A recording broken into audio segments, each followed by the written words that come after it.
hari ni 10 hari ni 21 Oktober pukul 10.19 pukul 10.19 market belum buka lagi.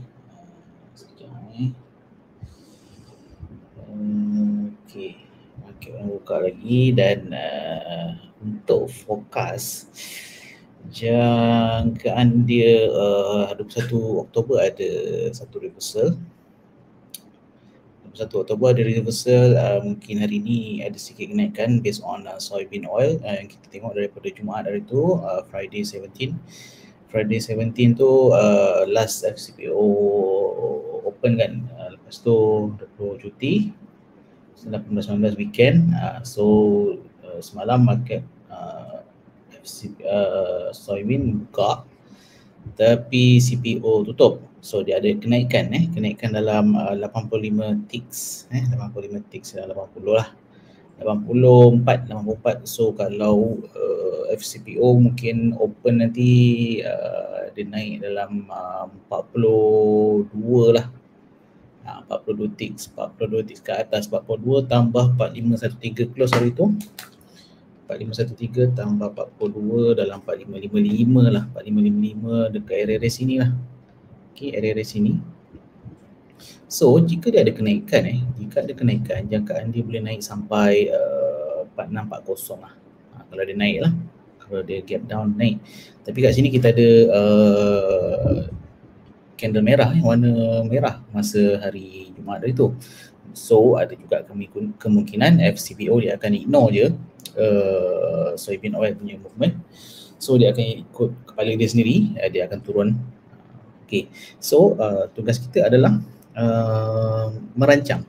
Merancang kita sebagai trader, list down mana support, mana resistance kita untuk kita take action nantilah bila market open.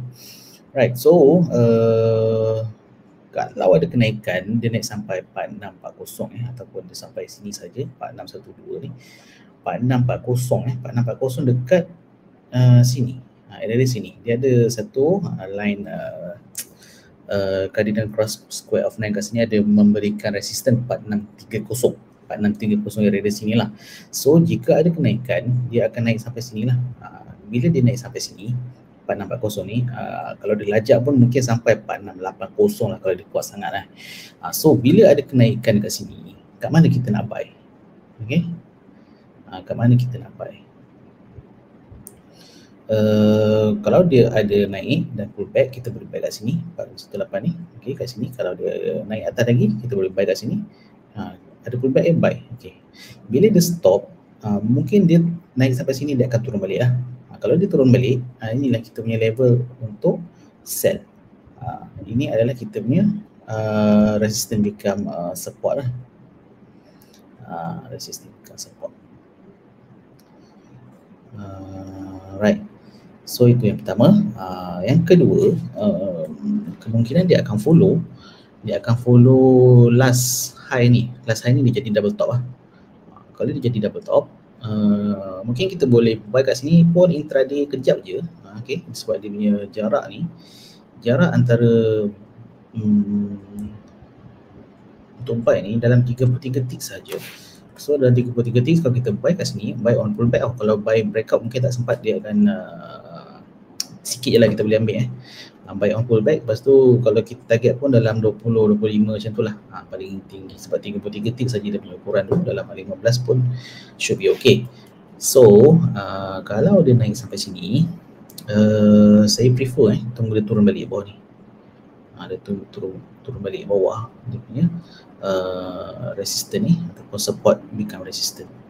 Okay, dan ada kemungkinan juga daripada historical. Saya menjangkakan ada sikit sideway lah, ada sideway bila dia turun bawah ni. Bila dia turun bawah 4518 ni, ada kemungkinan sideway kat sini. Ada sideway kat sini. Ada sideway sikit kat sini. Lepas tu baru dia turun. Okay, itu yang kedua lah. Yang ketiga, sekiranya FCPO ni buat kepala dia sendiri, dia tak follow pun soya tu, dia akan turun terus. Tak ada terus turun laju macam tu. Mungkin dia akan indication dia 4460 ni lah, 4470. Sorry, 4470. Bawah 4470 ni kalau dia turun dan tak naik lagi, kemungkinan dia akan turun lagi lah. Okey, kemungkinan bila ada, mungkin ada sideway lah area-area ni, range ni sama ada range 4466, 4469 dengan 4446, 4452 ni, ataupun antara atas ni 4649 dengan 4429 ni. Mungkinlah dia akan sideway, mungkin dalam range ni lah. Okey, bila dia dapat turun bawah 4429 ni 4429 ni, kemungkinan besar dia akan turun dengan laju. Dia akan turun dengan laju lah. Laju tu sama ada dia laju yang zoom terus ke bawah ataupun dia gap down lah. Dia gap down. Kalau gap down tu mungkin kita tak dapat masuk lah sebab FCPO punya perangai. Kalau gap down tu susah sikit masuk. Melainkan kalau dia turun bawah ni ada pullback, kita sempat masuk sini, lepas tu dia gap down, kita punya rezeki kita lah kalau kita masuk sell kat sini. Right, so itu 3 situasi yang berkemungkinan jadi untuk hari inilah. Okay, so kalau untuk buy boleh, tapi masih bukan masih lah, buy tu sebab dah sekarang ni dah dekat dengan